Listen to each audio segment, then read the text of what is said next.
So let's go to model specification. And the model specification is very simple. It means how many P's do we want?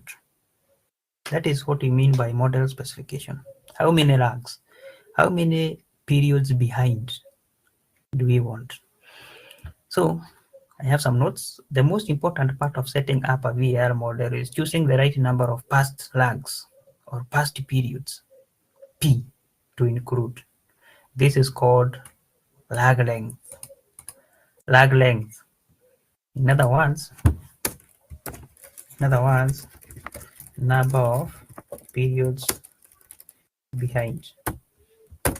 It's as simple as that.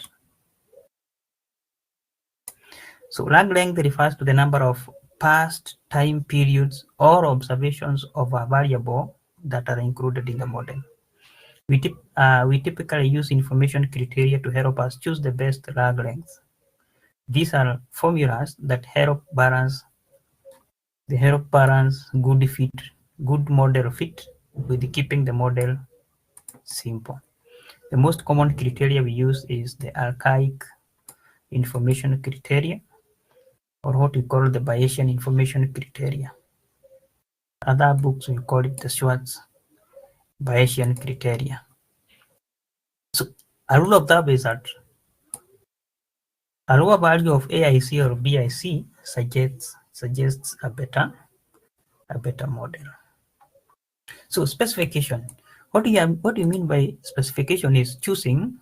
Maybe you are running the analysis. You want to determine how the income of 2026 will be determined, or you want to predict the income of 2026, but you are not sure how many past values should you include.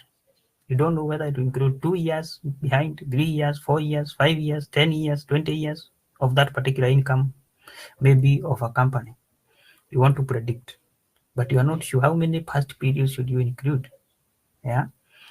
So to determine how many P values, or I mean the lag length, what you are calling the lag length, the number of P's, the number of past periods to include, we use what we call the information criteria. And this information criteria, it is just like a formula. It is a formula we use to determine P. Is P5, is P10, is P12? And this information criteria or this formula is what we call, either you can use the archaic information criteria, or you can use the Schwartz Bayesian criteria, or what we call the Bayesian information criteria. You can use either of the two. So this one you'll feed your data, and then it will tell you the most appropriate lag length to include in that analysis is 5, 10, 12, etc. But then we have a rule of thumb that a lower value of AIC or BIC suggests a better model. So when you test or when you run the archaic information criteria, and at the same time you run the Schwartz Bayesian criteria, you choose the one with the lower value.